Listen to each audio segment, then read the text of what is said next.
தேவையான பொருள் என்னென்னு பார்த்துட்டோம். ஃபஸ்ட்டு நான் வந்து மட்டனை வேக வைக்க போகிறேன். மட்டன் வேக வைக்கிறதுக்கு எல்லாருமே வந்து பார்த்திங்கன்னா சும்மா அப்படியே மட்டனை போட்டு தண்ணியை போட்டு வேக வைப்பாங்க. எப்பயும் அப்படி பண்ணால் நல்லா இருக்காது. கொஞ்சம் இந்தமாரி ஸ்பைசஸ்லாம் ஆட் பண்ணி சேர்த்தா சூப்பராக இருக்கும்.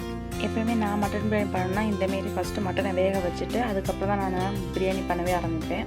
அதே தான் இப்போ நான் பண்ணி காட்டுறேன். நீங்கள் வாங்க போய் என்னன்றதை பார்க்கலாம். சோம்பு சீரகம் வந்து 1 டீஸ்பூன் எடுத்திருக்கேன். பட்டை 1, லவங்கம் வந்து 2, ஸ்டார் அனீஸ்ன்னு சொல்லுவாங்களோ அந்த இது 1. இப்போ பார்த்தீங்கன்னா அதை அரைச்சி நான் பேஸ்ட்டாக வச்சுருக்கேன். ஃபுல்லாக குக்கரில் ஆட் பண்ணிவிட்டு எப்படி சூப்பு பண்ணலான்றதை பார்க்கலாம்.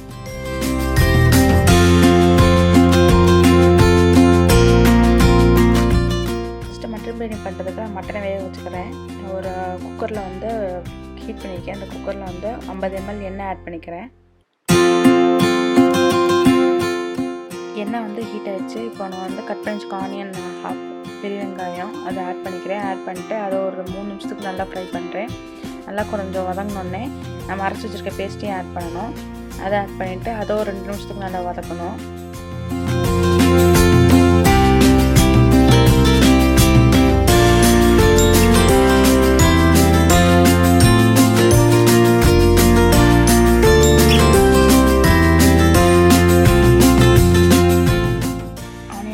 நல்லா ஒரு 3 மினிட்ஸ் ஃப்ரை பண்ணேன். நல்லா கொஞ்சம் கோல்டன் ப்ரௌன் ஆகிடுச்சு. இந்த ஸ்டேஜில் வந்து நம்ம அரைச்சி வச்சுக்க பேஸ்ட் ஆட் பண்ணுறேன். எடுத்தா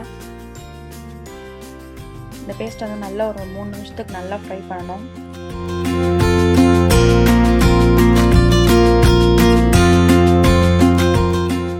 இப்போ நல்லா ஃப்ரை ஆனதும் நான் மட்டன் ஆட் பண்ணிக்கிறேன். மட்டன் ஆட் பண்ணி அந்த மசாலா பேஸ்ட் ஃபுல்லாக அந்த மட்டனில் படுற அளவுக்கு நல்லா கிளறி விடணும்.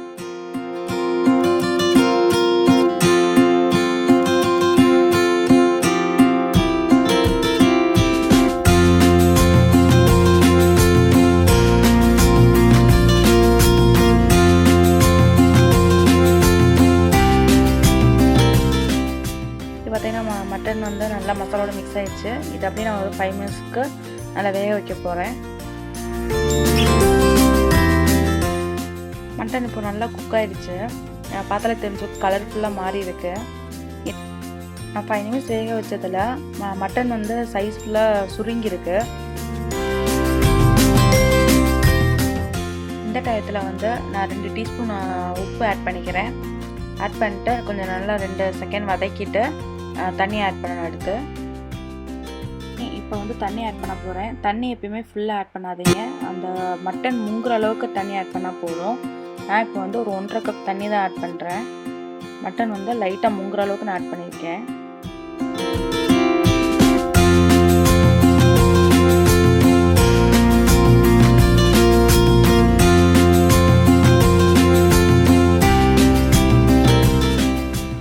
குக்கர் மூடி போட்டு மூடிடுவோம். 3 விசில் வர வரைக்கும் வெயிட் பண்ணலாம்.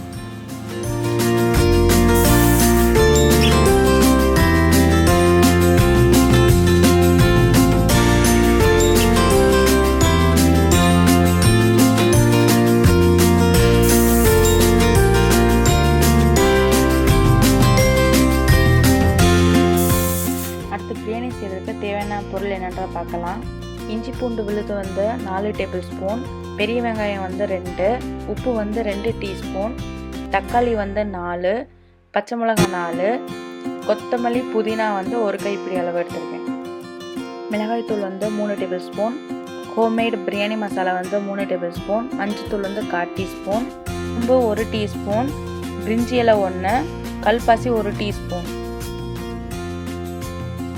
1 kg பாஸ்மதி ரைஸ் வந்து ஒரு 30 மினிட்ஸ்க்கு முன்னாடியே ஊற வச்சுருக்கேன். இப்போ வந்து குக்கரில் எண்ணெய் ஆட் பண்ணிவிட்டேன்.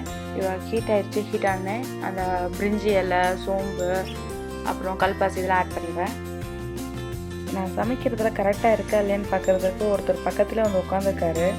இப்போ தான் பார்க்குறேன் என் கை ஃப்ரேம்குள்ளே வந்துருச்சு. இப்போ சோம்பெல்லாம் நல்லா ஃப்ரை ஆனோடனே ஆனியன் ஆட் பண்ணி ஃப்ரை பண்ணுறேன். நல்லா கோல்டன் ப்ரௌன் வர வரைக்கும் ஃப்ரை பண்ணணும்.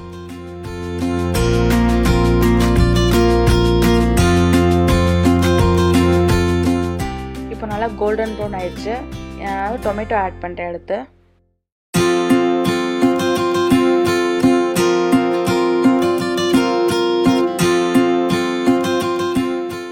தக்காளி ஆட் பண்ணி 2 வாட்டி கலர்னதுக்கப்புறம் வச்சுருக்க பச்சை மிளகா, இஞ்சி பூண்டு விழுது, கொரியாண்டர் அண்ட் மின்ட் எல்லாத்தையும் ஆட் பண்ணுறேன்.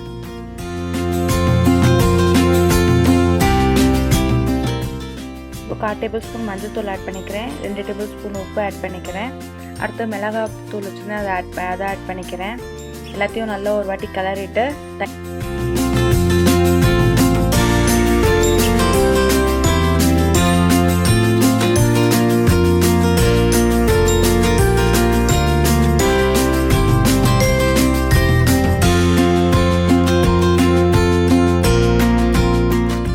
நல்லா வதங்கினதுக்கப்புறம் தயிர் வந்து 3 டேபிள் ஸ்பூன் வச்சுருக்கேன், அதை ஆட் பண்ணிக்கிறேன்.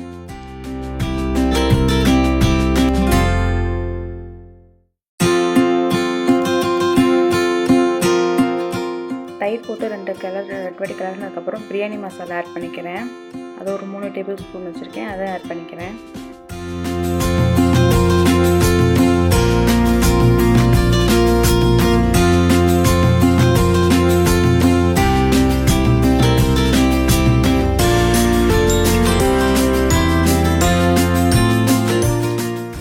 பிரியாணி பவுடர் ஆட் பண்ணி நல்லா மிக்ஸ் பண்ணணும்.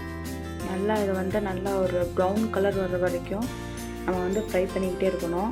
மீடியம் ஃப்ளேமில் வச்சுருங்க, ஹை ஃப்ளேமில் வைக்காதீங்க. ஹை ஃப்ளேம் வச்சா கருகிரும். மீடியம் ஃப்ளேமில் எண்ணெய் வந்து திரும்பி வெளியே வர அளவுக்கு நல்லா ஃப்ரை பண்ணணும்.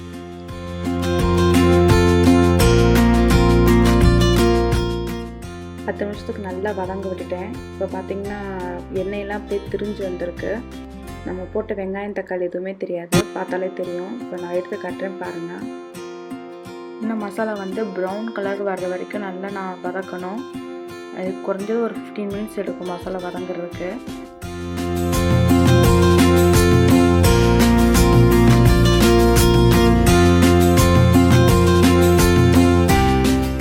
இப்போ மசாலா பாருங்கள் நல்ல ப்ரௌன் கலரில் வந்துருச்சு. முன்னாடி பார்த்த மசாலாவுக்கும் இப்போக்கும் வித்தியாசம் நிறைய தெரியுது. இந்த ஸ்டேஜில் நம்ம வந்து தண்ணி ஆட் பண்ணிக்கலாம். நான் வந்து 8 டம்ளர் அரிசி எடுத்திருக்கேன். அப்போ 1:2 ரேஷியோவில் ஆட் பண்ணணும். ஏற்கனவே வந்து மட்டன் வேக வச்ச தண்ணி வேறு இருக்குது. ஃபஸ்ட்டு அதை ஆட் பண்ணிக்கிறேன். நான் வந்து இந்த டம்ளரில் தான் அரிசி எடுத்தேன். ஸோ இதே டம்ளரில் நான் வந்து சூப்பு தண்ணி அளந்து ஊற்றிக்கிறேன்.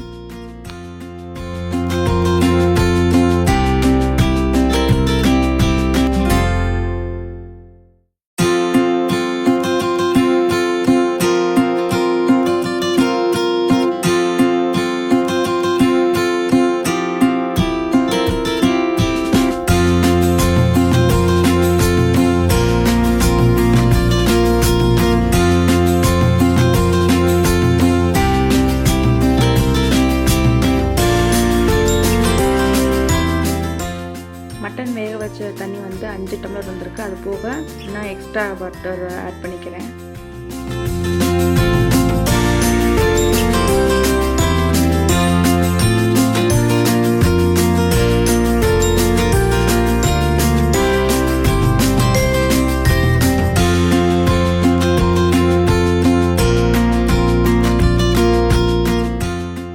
தண்ணியெல்லாம் ஆட் பண்ணிட்டேன். உப்பு காரம் இருக்கான்னு செக் பண்ணிக்கோங்க. சப்போஸ் பத்தலைன்னா இதில் ஆட் பண்ணிக்கலாம். நான் பார்த்துக்கிட்டேன், கரெக்டாக இருக்குது.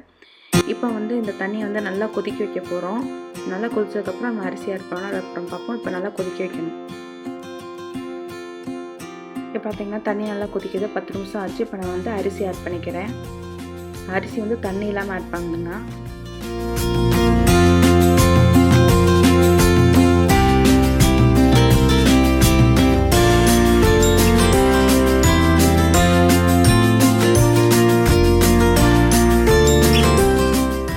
இது பார்த்திங்கன்னா அரிசியெல்லாம் ஆட் பண்ணிட்டேன். 2 வாட்டி நல்லா கிளறிக்கிறேன். இதை திரும்பி நம்ம கொதிக்க வைக்க போகிறோம். அரிசி அப்போ தான் வேகும். அரிசியும் அந்த மசாலா தண்ணியும் ஒரே லெவலில் வரும்போது விசில் போட்டு மூடணும். அதை பார்க்கலாம். இப்போ வேகட்டும். லைட்டாக இப்போ தான் கொதிக்க ஆரம்பிக்குது. சொல்ல நினச்சி மறந்துட்டேன். பிரியாணி மசாலாவை அப்பப்போ வீட்டில் அரைச்சி பண்ணால் தான் நல்லாயிருக்கும். நான் எப்பயுமே பண்ணும்போது என்றைக்கு நான் பிரியாணி பண்ணுறேனோ அப்போ தான் நான் பிரியாணி மசாலாவை வறுத்து அரைப்பேன்.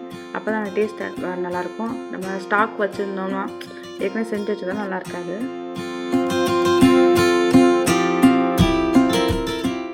இப்போ பார்த்திங்கன்னா நல்லா கொதிக்குது. இப்போ நம்ம அரிசி வந்து ஒரு வாட்டி கிளறிக்கிடுவோம். ஏன்னா மசாலா ஃபுல்லாக மேலே வந்திருக்கும், அரிசி கீழே போயிருக்கும். அதனால் எல்லாத்தையும் நல்லா ஒரு கிளறிக்கிடுவோம்.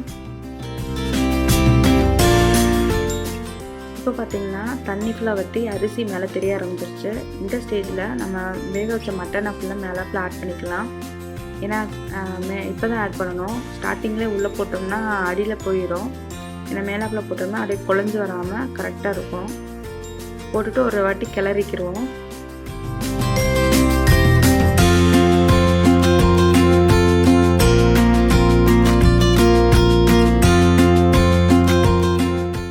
அந்த குக்கரில் வந்து அரை டம்ளர் சூப் இருந்துச்சு, அதையும் ஆட் பண்ணிக்கிறேன். இப்போ மூடி போட்டு வேக வச்சிடலாம்.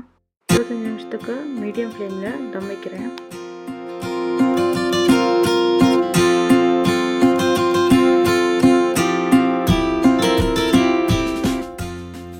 பார்த்தீங்கன்னா 20 நிமிஷம் முடிஞ்சிருச்சு. நான் அப்படியே ஓப்பன் பண்ணி காட்டுறேன் பாருங்க.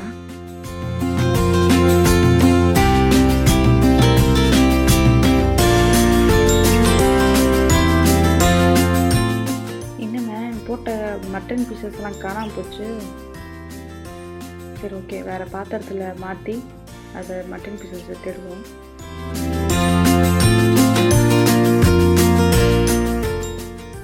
இது என்ன விடுதவே மாட்டேங்குது. சீக்கிரம் வந்துச்சு அப்பாடி. நீங்கள் மட்டன் பீசஸ்லாம் சீக்கிரமாக தேடும். எல்லாம் விழுந்துட்டிங்களா?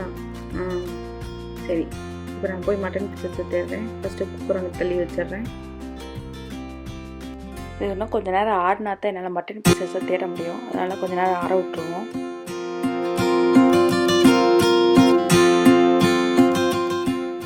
Mutton biryani is ready. நான் பீசஸ் எல்லாம் மேலே எடுத்து போட்டு வச்சுட்டேன். எதுக்குன்னா பிளேட்டில் ஃபஸ்ட்டாக போட்டு சாப்பிட்டுக்கலாம், அதுக்கு தான். இப்போ பார்த்தீங்கன்னா அரிசிலாம் நல்லா வெந்து சூப்பராக வந்திருக்கு. நீங்களும் உங்கள் வீட்டில் இந்த பிரியாணி ரெசிபியை செஞ்சு பார்த்துட்டு எப்படி இருந்துச்சுன்னா கமெண்ட் பாக்ஸில் சொல்லுங்கள். இந்த வீடியோ உங்களுக்கு பிடிச்சிருந்துச்சுன்னா லைக் பண்ணுங்கள், ஷேர் பண்ணுங்கள்.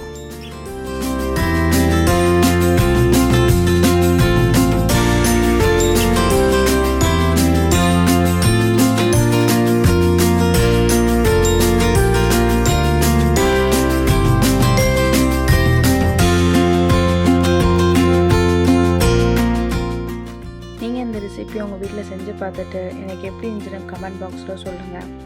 இந்த வீடியோ உங்களுக்கு பிடிச்சிருந்துச்சுன்னா லைக் பண்ணுங்கள், ஷேர் பண்ணுங்கள்.